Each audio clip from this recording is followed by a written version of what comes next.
वज़ीर-ए-आज़म पाकिस्तान इमरान खान का रूसी टीवी चैनल RT अरबिया को दिया गया खुसूसी इंटरव्यू उर्दू तर्जुमे के साथ। Your Excellency, thank you very much, Mr. Prime Minister, for your time for this interview. And from your standpoint, we would like to ask, you're here attending the Jubilee Summit of SCO. What is your opinion with regard to significant role, whether this organization is playing significant role in the region, specifically in the context of Afghanistan? Would you please share your thoughts in this regard? Well, the SCO Summit is important because more or less all the neighbors of Afghanistan are attending the summit. And the subject which for all this region, which is the most important subject, is Afghanistan. And why is it important? Because Afghanistan is at I feel, historic crossroads. It could either go in the direction of peace, stability after 40 years of conflict, or if this goes wrong, it could go into chaos, humanitarian crisis. It could lead to a huge refugee problem which will affect all the neighbors. And from Pakistan point of view, it would have terrorism from soil of Afghanistan, because already there are 3 terrorist groups that have been operating from the Afghan soil and attacking Pakistan. Your Excellency, many people are saying right now that Pakistan, the Islamic Republic of Pakistan, are helping Taliban. Is it true, from your standpoint, with regard to specifically the recent events in Panjshir province, that people saying that some groups are saying that Pakistan was helping Taliban? Could you please share your thoughts in this regard on how far it's true? If Pakistan helped Taliban win against the United States, it means that Pakistan is stronger than the United States, the whole of the Europeans, and so strong that it has been able to make a lightly armed militia, 65, 60, 70,000 militia, beat a well-equipped army of 300,000.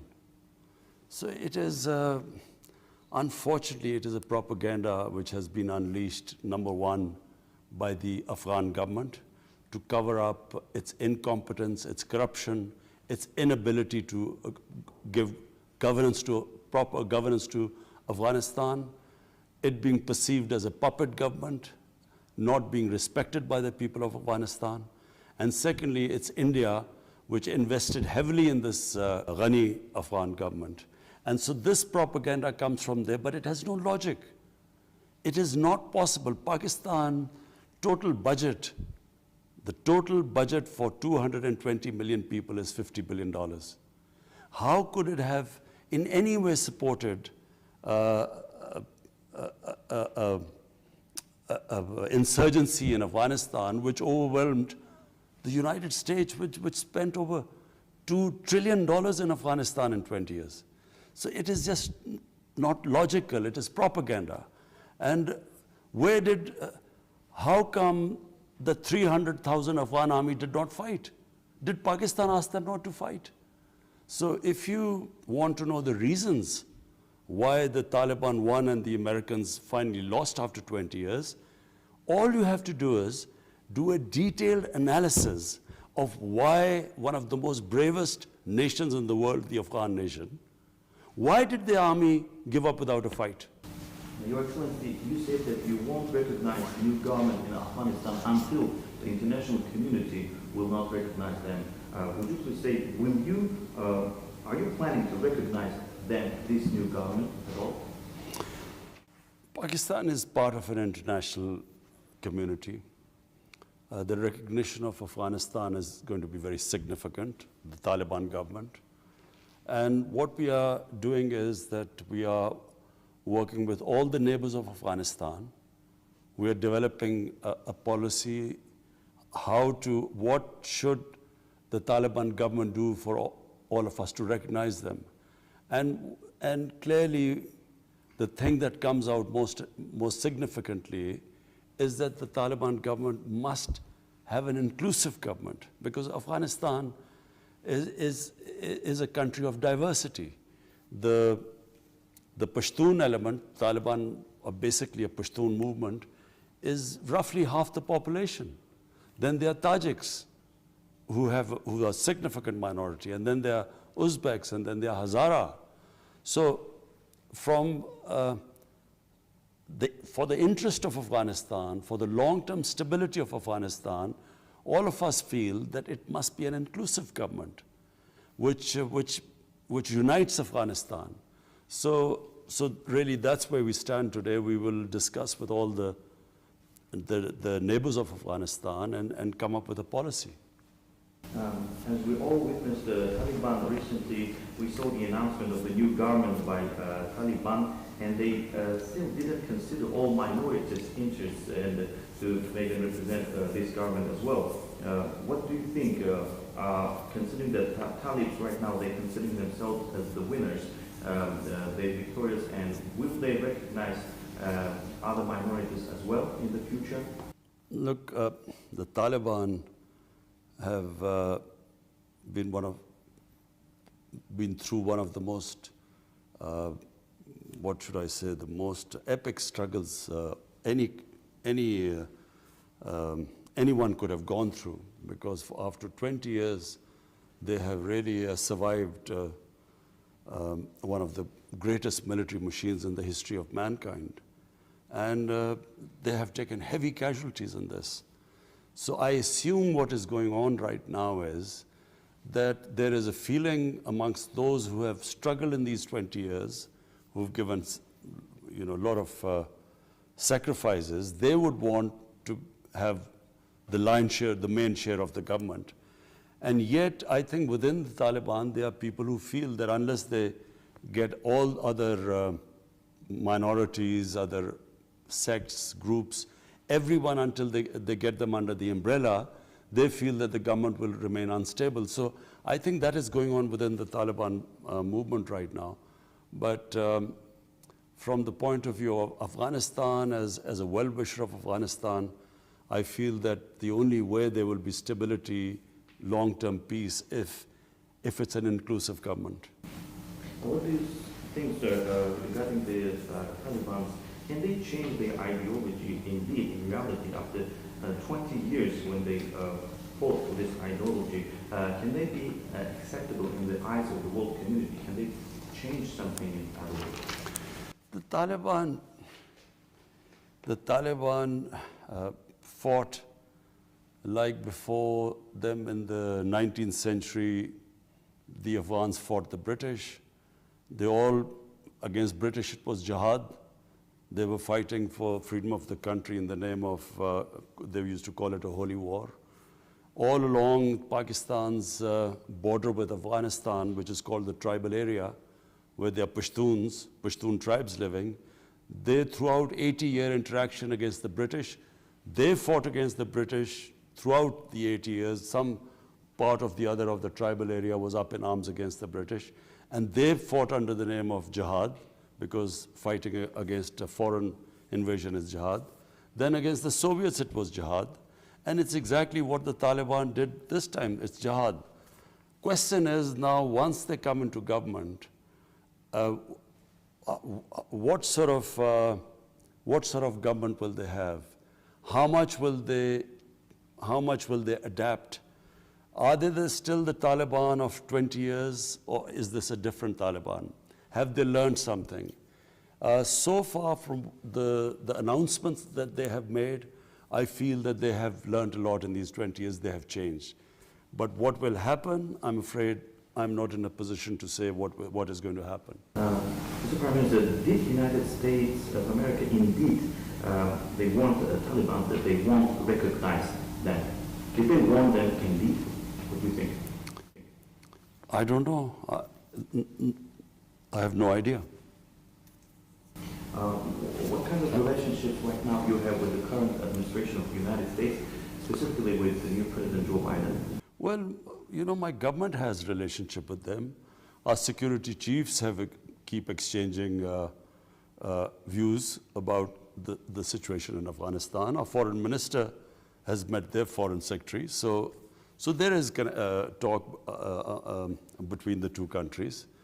I'm not sure whether at the moment the United States has a coherent policy towards what they're going to do in Afghanistan. And the reason is there's so much criticism of President Biden for his decision to withdraw from Afghanistan, and which I feel is extremely unfair. I think that what President Biden did was the only sensible thing to do. But how can you prepare? He's been criticized heavily that he wasn't prepared.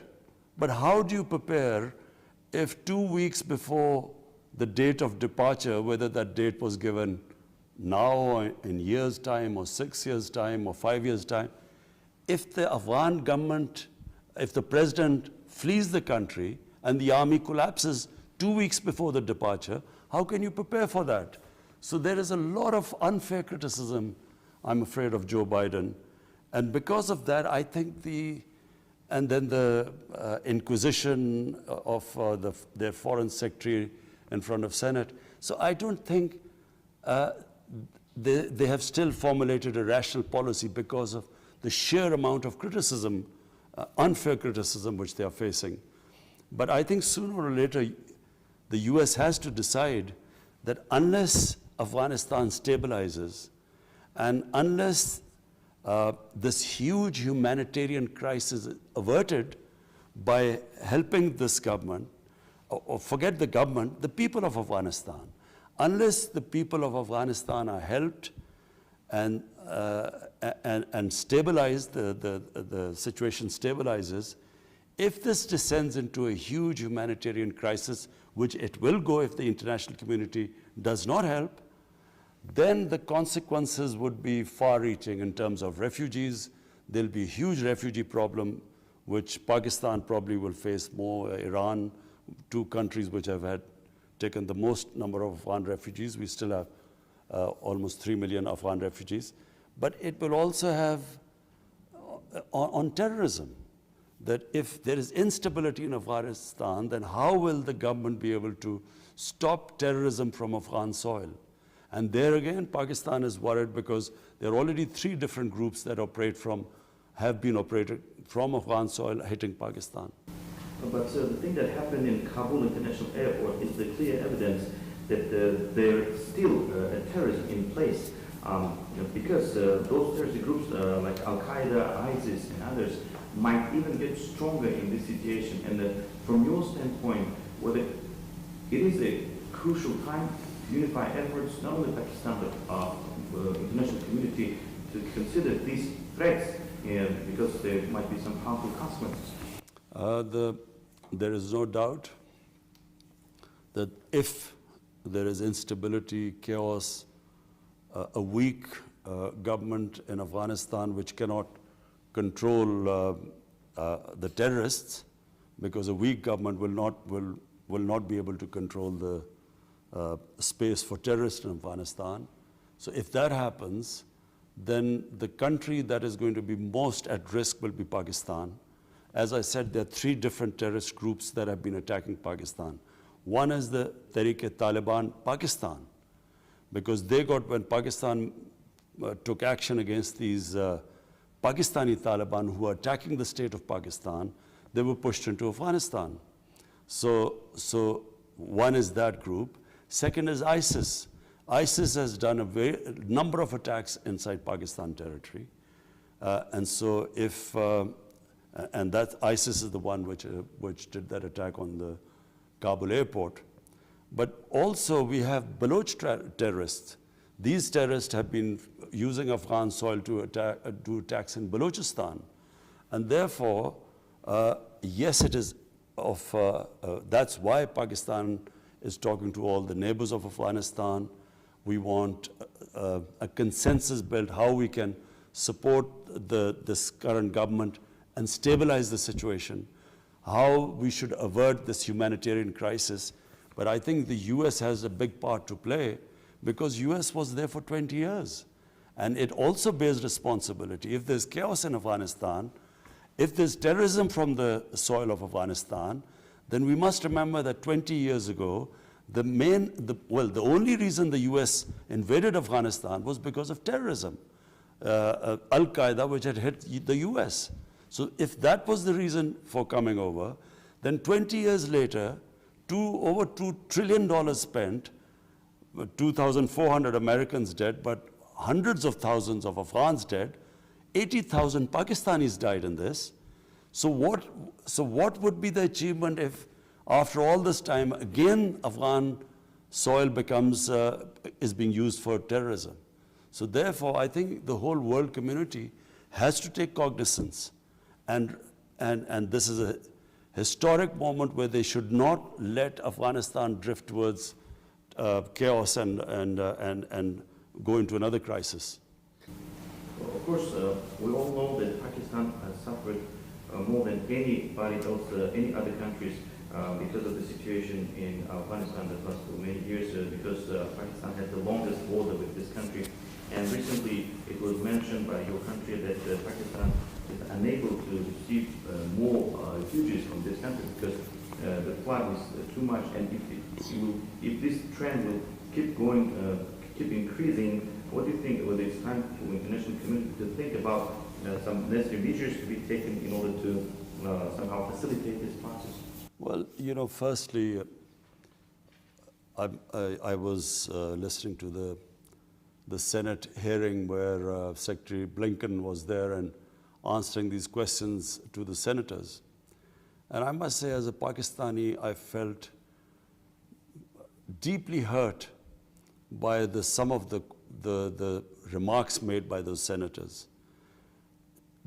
To blame Pakistan for this debacle in Afghanistan is the most painful thing for us to listen to. Pakistan is the country that gave the greatest number of sacrifices for the American war in Afghanistan. Pakistan was asked to join this invasion of Afghanistan by the Americans, or become part of this coalition, when Pakistan had nothing to do with 9/11. There was no Pakistani involved in it. Al-Qaeda was in Afghanistan. There were no militant Taliban in Pakistan. We had no reason to enter the war. But unfortunately, our military dictator at the time, to get acceptability from the Americans, he took us into this war. And this war cost Pakistan, 80,000 people died in this. Because what happened was that the mujahideen of 80s who were trained to fight jihad against the Soviets, we had trained them to fight against foreign occupation was a holy war, a jihad. And now when the Americans invaded Afghanistan, the same people we are trying to tell them now, because we had joined the Americans, we now are telling them that now fighting against the Americans is terrorism. So they turned against us. They called us collaborators. So they started doing terrorist acts against Pakistan. And then all along the border, the Pashtun tribes, which had sympathy with the Taliban, not because of their ideology, but because of their ethnicity. So the Pashtun nationalism kicked in. They too thought we were collaborators against fellow Pashtuns, and they formed what was the Pakistani Taliban. So they started attacking Pakistan as collaborators. And there were insider attacks from within the Pakistan army who had trained the Mujahideen. So there were 2 suicide attacks, failed attacks, but on General Musharraf from within the army. There were 50 different militant groups split into groups who were attacking the state of Pakistan at one point. On top of it, our ally, it's only time in history when a country is being attacked bombed by its own ally. 480 drone attacks were conducted in Pakistan by the US. So this country, what we went through, the suffering we went through, forget about the people who lost their limbs in bomb attacks, the loss to the economy, when you have suicide attacks, Islamabad was like a fortress.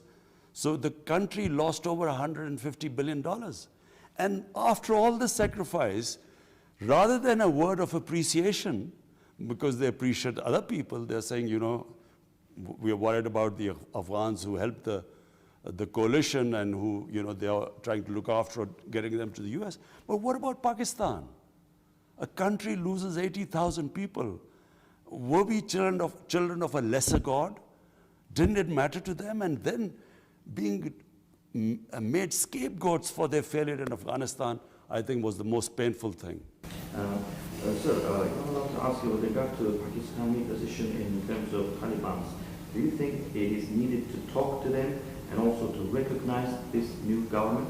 I think the world, the international community, they do not have a choice. Because if they do not, Taliban is a reality now, they have taken over Afghanistan. Now what are the choices left in front of the international community?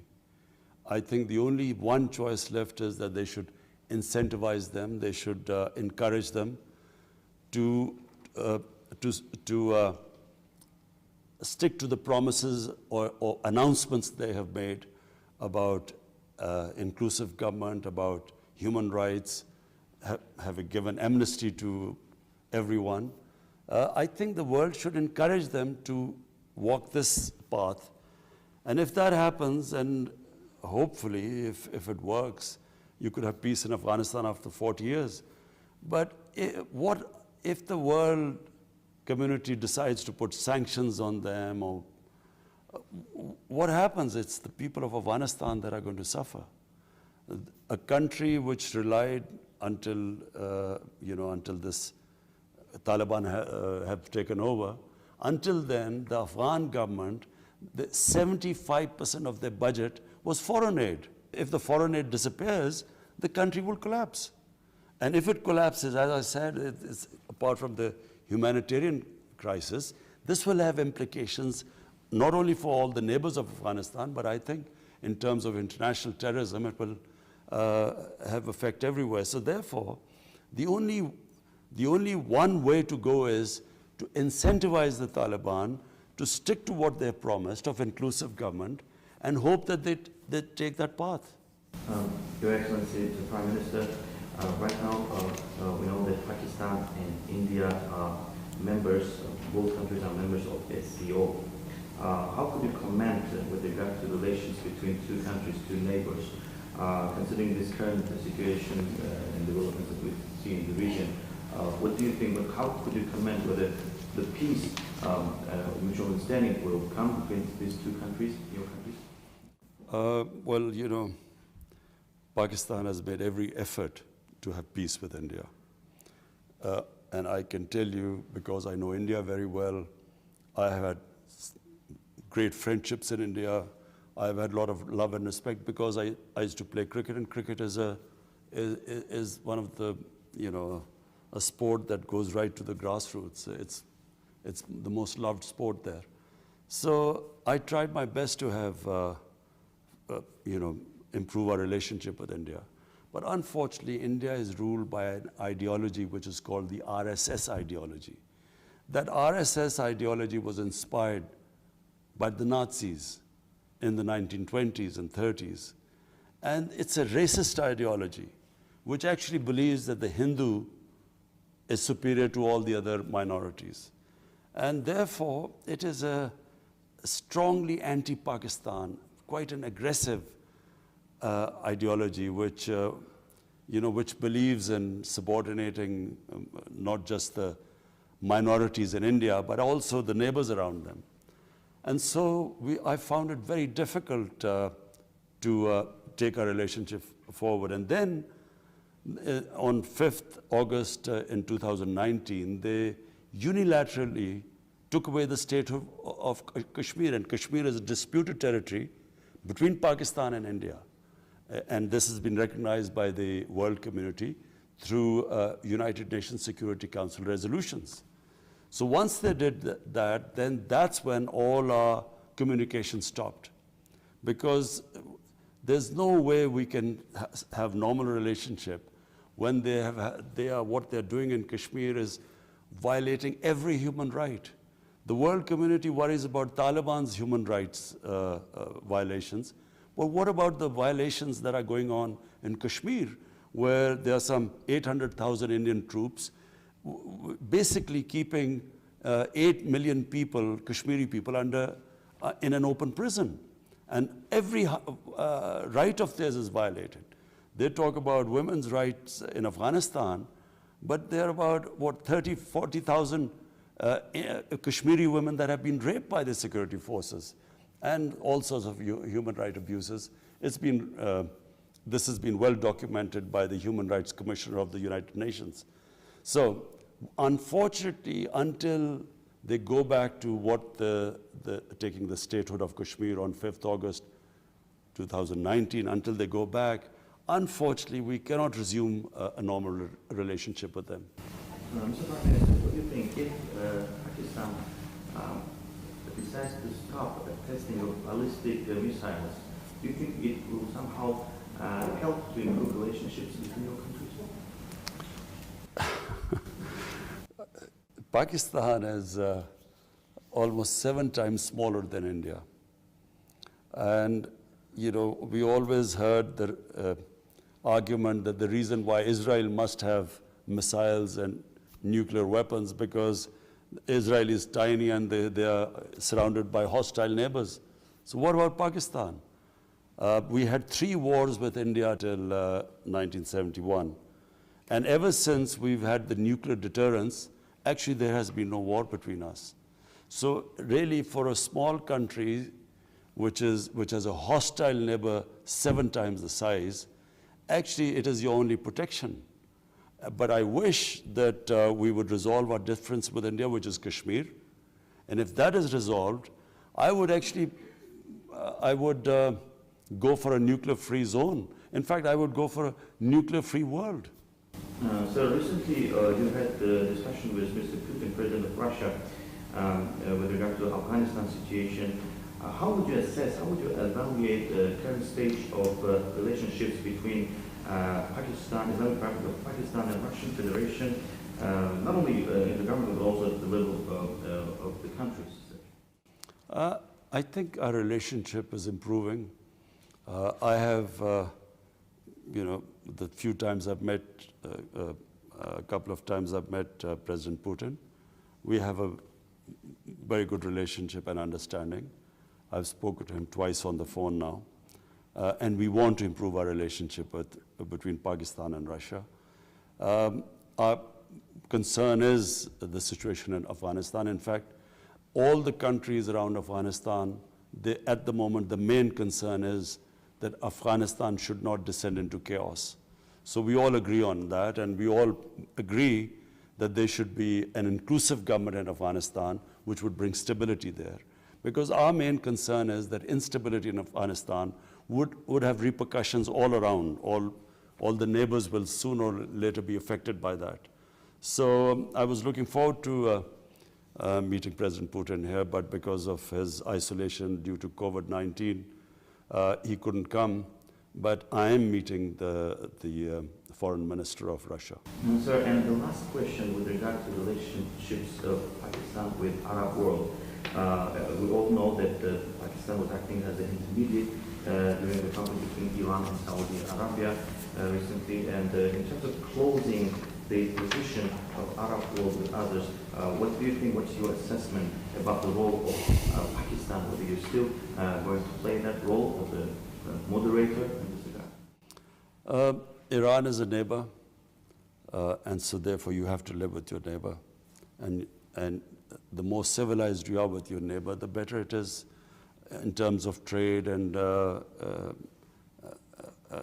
the whole region. Saudi Arabia has been Pakistan's closest ally, a friend which has helped Pakistan in the past when we've needed them. And so therefore, our main interest is that there should be understanding between these two countries. What would be disastrous for Pakistan is if there's a conflict between Saudi Arabia and Iran, not just for Pakistan. It would be a disaster for the developing world because any conflict between those two would affect the oil prices. Already because of COVID-19 and the supply shortages in the world, the commodity prices have risen up, and it is affecting, inflation is affecting most of all the developing world. It's affecting everyone, But commodity prices rising in the developing world is having a devastating impact on poverty, rising poverty. So if the two clashed, Iran and Saudi Arabia, I'm afraid the immediate impact would be oil prices. And this will be devastating for the poor people in the whole world. There's poorer countries, and the poor people in all countries will be affected. Therefore, I think not just Pakistan, but everyone must ensure that there's a better understanding between these two countries. Thank you very much.